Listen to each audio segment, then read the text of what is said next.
بسم الله الرحمن الرحيم عن ابن عباس رضي الله تعالى عنهما قال قال رسول الله صلى الله تعالى عليه وسلم العائد في هبته كالكلب يقيء ثم يعود في قيئه رواہ البخاری۔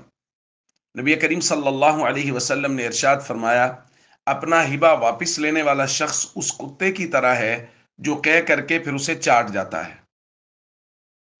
دوستو، ہدیہ، تحفہ، ہبہ، اس کے متعلق شرعی احکام بیان کیے جا رہے ہیں۔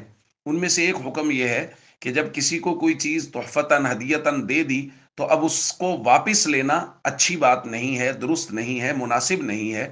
نبی پاک صلی اللہ علیہ وسلم فرما رہے ہیں جو واپسی کا مطالبہ کرتا ہے ہدیہ دینے کے بعد، وہ اچھا آدمی نہیں ہے، بلکہ حضور نے تو اس کی تشبیہ کتے کے ساتھ بیان کی ہے کہ جس طرح کتا کر کے چاٹتا ہے، ایسے ہی ہے یہ شخص بھی جو کسی کو ہدیہ دینے کے بعد وہ واپسی کا مطالبہ کرتا ہے۔ ہمارے یہاں ایسا دیکھنے کو بہت دفعہ مل جاتا ہے، جب لوگوں کے آپس میں معاملات ٹھیک چل رہے ہوتے ہیں تو ٹھیک ہے، لیکن جب معاملات خراب ہوتے ہیں تو ایک دوسرے پہ خرچ کی ہوئی چیزیں، ایک دوسرے کو دی ہوئی چیزیں، ان پر مطالبے شروع ہو جاتے ہیں۔ فلاں موقع پہ میں نے تمہیں یہ چیز دی تھی، واپس کرو، فلاں موقع پہ میں نے یہ خرچ کیا تھا، واپس کرو۔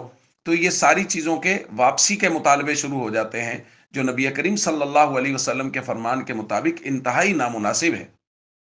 ہاں، اس معاملے میں صرف ایک استثناء ہے۔ حضور علیہ الصلوۃ والسلام نے فرمایا لا يرجع احد فی ہبته الا الوالد، کہ اگر کوئی والد اپنی اولاد کو، بچوں میں سے کسی کو کوئی ہدیہ اور ہبہ کرتا ہے تو اگر وہ واپسی کا مطالبہ کرتا ہے اور واپس لیتا ہے تو اس کو اجازت دی گئی ہے کہ وہ واپس لے لے۔